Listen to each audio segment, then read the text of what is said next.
हमारे यहाँ अल्ट्रासाउंड, आधुनिक आईसीयू, एक्सरे, वेंटिलेटर सहित हर प्रकार के ऑपरेशन हाथ पर दूरबीन द्वारा किए जाते हैं। और हाँ, हरियाणा व पंजाब के आयुष्मान कार्ड से मुफ्त सर्जरी की सुविधा भी उपलब्ध है। 17 सालों से लगातार आपकी सेवा में राज हॉस्पिटल, मलोट रोड, मंडी, डबवाली। नमस्कार, एक बड़ी खबर के साथ शुरुआत करेंगे जो कि सिरसा के कालावाली से आ रही है, जहां पर प्रजापति हत्याकांड में पुलिस की ओर से बड़ा खुलासा किया गया है। आखिरकार कालावाली के अंकुर प्रजापति हत्याकांड में बहादुर बेटे अंकुर प्रजापति को इंसाफ मिला है। कालावाली सीआईए व कालावाली पुलिस ने एक आरोपी को पकड़ लिया है। बाकी लोगों की पुलिस पहचान करने के बाद तलाश कर रही है।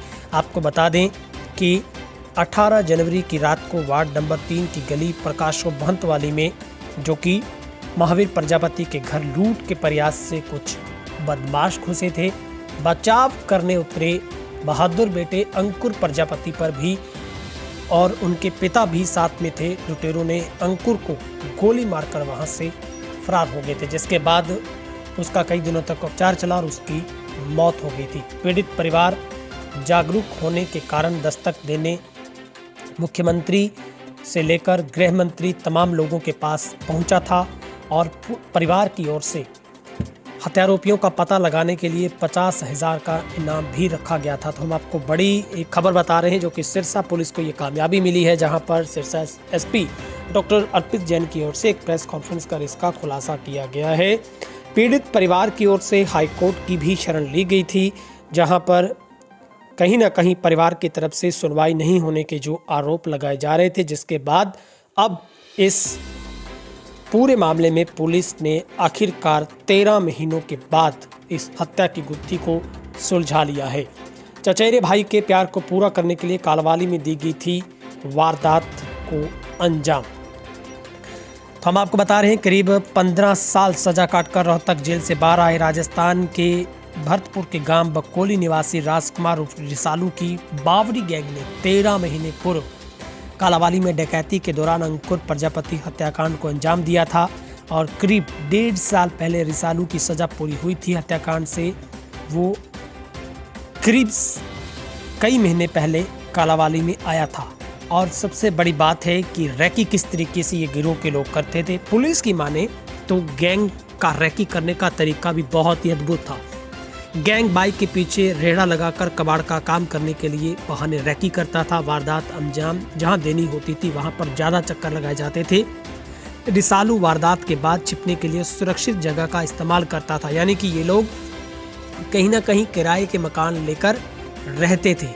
पुलिस को आशंका है कि आरोपित गुजरात में दिहाड़ी नहीं बल्कि वारदात के लिए गए होंगे। अब पुलिस इसमें पूछताछ कर रही है। पुलिस सूत्रों के अनुसार धोलू कई वारदात में शामिल है, उसका रिकॉर्ड खंगाला जा रहा है। जिस लड़की को पाने के लिए वो डकैती में शामिल हुआ था वो नहीं मिली है। हालांकि इसके बाद धोलू ने दूसरी शादी रचा ली थी। दोनों पत्नियों के साथ वो गांव महीना में रहता है। उसकी दोनों बीवियों भी जेब तराश है, वे भी बस यात्रियों की जेब तराशती रहती है। तो ये एक बड़ा है डकैती का लव कनेक्शन है। अब इस पूरे मामले पर जो कि डबवाली डीएसपी कुलदीप सिंह बेनीवाल को डीएसपी एसआईटी प्रमुख बनाया गया था, उन्होंने बताया है कि अंकुर प्रजापति हत्याकांड की गुत्थी को सुलझाने के लिए जिला पुलिस कप्तान ने एसआईटी बनाई थी। जींद, बिबानी, हिसार कई जगह पर जहां पर भी कोई गैंग पकड़ा जाता था, गैंग की वहां जाकर हत्याकांड के बारे में इनपुट जुटाई जाती थी। तो पता चला है कि ये बावरी गैंग का हाथ है। गुत्थी सुलझाने में साइबर सेल की विशेष भूमिका रही है। रिसालू के बारे में पता चला है कि वो रोहतक जेल में सजा काटकर बाहर आया था और उसने इस घटना को अंजाम दिया था अपनी पूरी गैंग के साथ। तो कहीं ना कहीं लव कनेक्शन इसमें सबसे बड़ी धार रहा है, लेकिन परिवार को भी काफ़ी हद तक कई मुश्किलों का सामना करना पड़ा है। अब पूरे परिवार की ओर से इलाका मंडी के हर व्यक्ति का सहयोग रहा, हर आवाज़ में लोगों ने उनका साथ दिया। पीड़ित परिवार ने सबका धन्यवाद जताया है, क्योंकि बड़ी संख्या में राजनीतिक लोगों से लेकर सामाजिक लोगों से लेकर शहर के हर व्यक्ति ने प्रजापति परिवार का साथ दिया था, क्योंकि वरिष्ठ पत्रकार जगदीश प्रजापति के भतीजे थे और कहीं ना कहीं मुख्यमंत्री, गृह मंत्री और तमाम नेताओं की शरण लेनी पड़ी थी। कई बार धरना प्रदर्शन करना पड़ा, कैंडल मार्च निकालना पड़ा और अब जाकर करीब 13 महीनों बाद ये पुलिस आखिरकार उस निशाने के तहत उस सुराग तक पहुंची जहां से इस परिवार को अब अंकुर प्रजापति की हत्याकांड पर जो पर्दा था वो हटाने में पुलिस कामयाब हो गई है। तो कहीं ना कहीं बावरिया गिरोह का ये सबसे बड़ा गैंग है जो इस तरीके से इस तरह की घटनाओं को अंजाम देता है। और अब सिरसा एसपी का कहना है कि इस पूरे मामले में हम इनपुट जुटा रहे हैं। तमाम जो लोग बाकी पेंडिंग रह गए उनको भी पुलिस अरेस्ट करेगी, 2 लोगों को जेल से लेकर आएगी प्रोडक्शन वारंट पर, और इसमें कई बड़े खुलासे होने की उम्मीद पुलिस जता रही है। क्या कुछ सिरसा एसपी कह रहे हैं वो आपको सुनवाते हैं। ये 18 जनवरी 2021 की रात को कुछ लोगों ने वहाँ लूटपाट की थी और जो अंकुर प्रजापति है उसको गोली मारी थी, जिसकी बाद में जो है इलाज के दौरान निधन हो गया था। उस पर 11 नंबर एफआईआर दर्ज हुई थी कालावाली थाने में, और पिछले 1 वर्ष से पुलिस उसको ट्रेस करने में लगी हुई थी। अभी रिसेंटली हम लोगों ने एक एसआईटी बनाई थी जो डीएसपी डबवाली के अंडर में थी, जिसमें CIA Kalawali incharge, cyber cell incharge, SHO Kalawali और एसएचओ महिला डिबवाली को रखा गया था, ताकि सारे एंगल पे उसकी जांच जो है वो हो जाए। तो अभी काफ़ी कड़ी मेहनत हमारे डीएसपी डबवाली के मार्गदर्शन में, जो सीआईए इंचार्ज हैं राजपाल और साइबर के विक्रम, उन्होंने काफ़ी कड़ी मेहनत की है, और जिसमें अभी एक अभियुक्त जो है उसको अरेस्ट किया गया है। बाकी 2 और आइडेंटिफाइड हैं, उनको भी शीघ्र ही अरेस्ट किया जाएगा। तो जो अरेस्ट किया गया है उसका नाम शंकर उर्फ धोलू है, और जो इसमें आइडेंटिफाइड है वो एक राजकुमार है और एक विनोद है। तो उनकी भी शीघ्र धरपकड़ की जाएगी। आज जो मुलजिम है उसको कोर्ट में पेश किया जाएगा, और हम लोग इसके बाद रिमांड लेंगे पुलिस, और बाकी जो भी इसमें आगे की कार्रवाई की जाएगी। जो ये अरेस्ट किया गया है, क्या इसकी मंशा थी मर्डर करने के पीछे, और जो प्रजापति फैमिली है उससे क्या रिलेशन था इसका?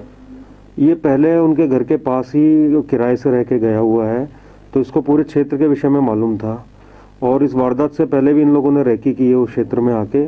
और यही इनका जो मोडस ऑपरेंडी है कि ये कहीं पर भी जाते हैं तो उसकी रेकी करते हैं, और किसी घर में अगर कोई फंक्शन है, शादी इत्यादि, या जहां इनको लगता है कि जहां से इनको ज़्यादा धन या जवाहरात मिल सकते हैं, तो वहाँ रेकी करके फिर ये जो है वहाँ पे दावा बोलते हैं और चोरी की वारदात करते हैं। और अगर उसमें कोई वो करे, कोई ऑब्जेक्शन करे या रोके, तो ये फिर किसी भी हद तक जा सकते हैं। जैसे इसमें जो है अंकुर प्रजापति को इन्होंने गोली मारी थी।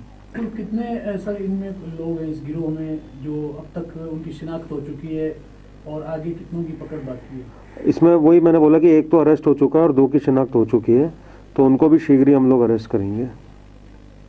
ये जो क्या इनका क्रिमिनल बैकग्राउंड है इनका? हाँ, इनका सबका कुछ ना कुछ क्रिमिनल बैकग्राउंड है, या इनके परिवार वालों का क्रिमिनल बैकग्राउंड है। क्या सिरसा रिकॉर्ड दर्ज है, क्या बाहर भी है कहीं?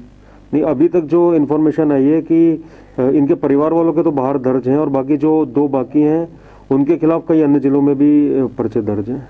जो वेपन सर कोई इसमें इनके पास से कोई बरामद किया ऐसी? हाँ, वो मैंने वही बोला कि अभी जब हम पुलिस रिमांड लेंगे इनका, तो उन सारी चीज़ों पे जो है जांच करेंगे, और जैसे भी जो रिकवरी होती है वो करेंगे। इतने समय बाद पकड़ा कैसे गया सर? इसमें मल्टीपल सोर्सेस थे। एक तो जहाँ भी ये जो गैंग है या जहाँ बावरियाँ हैं, सब जगह हमने अपने जो है इन्फॉर्मर लगा रखे थे, तो उनसे एक तो हमको ह्यूमन इन्फॉर्मेशन काफ़ी मिलती रही, या कहीं कोई भी किसी वारदात में अगर कोई पकड़ाया तो उससे हमने पूछताछ की, और साथ ही उसमें साइबर से हमने कोरिलेट किया। तो ना सिर्फ सिरसा, बाकी हरियाणा में कई जगह के हमने जो है डाटा को ले रखा था, तो इन दोनों चीज़ों को कोरिलेट किया गया, तो फिर इस अपराधी तक हम लोग पहुँचे। सर, तीनों में कोई आपसी कम्युनिकेशन भी है? हाँ, ये तीनों रिश्तेदार हैं आपसी एक दूसरे के। तो ये क्लियर है सर, लूट के इरादे से ही हत्या की गई थी या कोई और मंशा थी? देखिए, अभी फिर और कड़ी पूछताछ इसमें की जाएगी तो उसमें और क्लियर होगा, बट अभी प्राइमा फेसी यही लग रहा है कि इनका जो मुख्य वो था एम, वो था लूटपाट करना। वहाँ पर कालावाली में रहते समय क्या काम करता था सर? ये कोई छोटा मोटा वहाँ पे काम करता था, रंग करने का, पेंट वेंट करने का, उस टाइप का कुछ। कोई इसके अलावा भी जो वारदातें ट्रेस हुई उनकी कोई जानकारी सर आई प्राथमिक? नहीं, अभी मैं वही जैसे जैसे पूछताछ करेंगे हम, अन्य पुलिस को भी इसमें इन्फॉर्मेशन भेजेंगे, उनके यहाँ भी अगर वारदात हुई है तो वो भी आगे पूछताछ करेंगे, और हम पूछताछ करेंगे तो जैसे भी आगे इनके स्टेटमेंट होते हैं और जैसे अन्य एविडेंस मिलते हैं उससे और चीज़ें क्लियर होंगी।